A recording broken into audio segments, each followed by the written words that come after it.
Hi everyone, welcome to AAT Level 4 Financial Statements. These videos will be a part of a series on accounting for assets, but this session will be about IAS 2 inventories. The objectives of this session will be to learn why the standard is needed, define measurement and cost, learn all the inventory valuation methods, and learn how we value closing inventory for a manufacturer. But do you remember the session we learned all about your income taxes, IAS 12? With income taxes, we need to ignore estimation for cash flow statements. What we need to do here is compare the opening liability and the closing liability. A lot of students will take the figure of tax paid from the income statement. So receivable days and payable days is our working capital ratio. Let's then calculate these figures.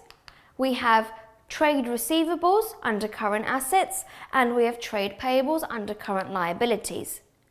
We then have revenue and cost of sales.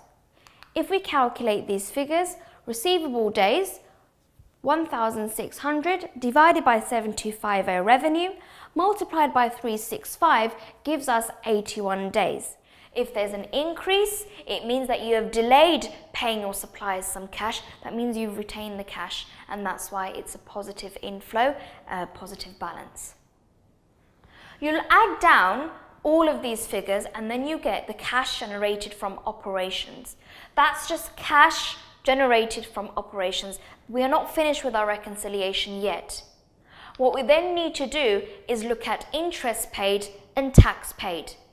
Interest paid, it means money has left our account, so we will show it with a negative balance. Tax paid, money has left our account, we will show that with a negative balance. So we take the cash generated from operations, deduct interest paid, deduct tax paid, and then we get the final figure that we want, the net cash flows from operating activities. And then are we only done with our reconciliation. It doesn't matter if we're using the indirect method and the direct method. Both of the figures at the very end should come up to be the same. And this one will be more examinable because all you need is the income statement and the balance sheet to work your way through. It's very important that we learn this because you will be asked it. But just to finalize this session here, ladies and gentlemen, I need to talk a tiny bit about tax paid. Interest paid is easy. Whatever the interest paid will be shown in your income statement. There's no thinking required here. Well, yes, think about a supermarket versus an exotic car company. A supermarket will be selling their inventory very, very quickly, whereas if you would like to go buy a Bentley or a Maybach, I'm sure those don't get sold 50 times in a day. Or maybe they are, I'm not sure. But think about the inventory holding period. The cars will be kept longer than a milk carton will be in a supermarket. So you have to appreciate that. Similarly, with inventory days, we have inventory turnover. And the inventory turnover ratio is calculated by taking the cost of sales and you divide it by inventory. And what this tells you, it gives you a number X times.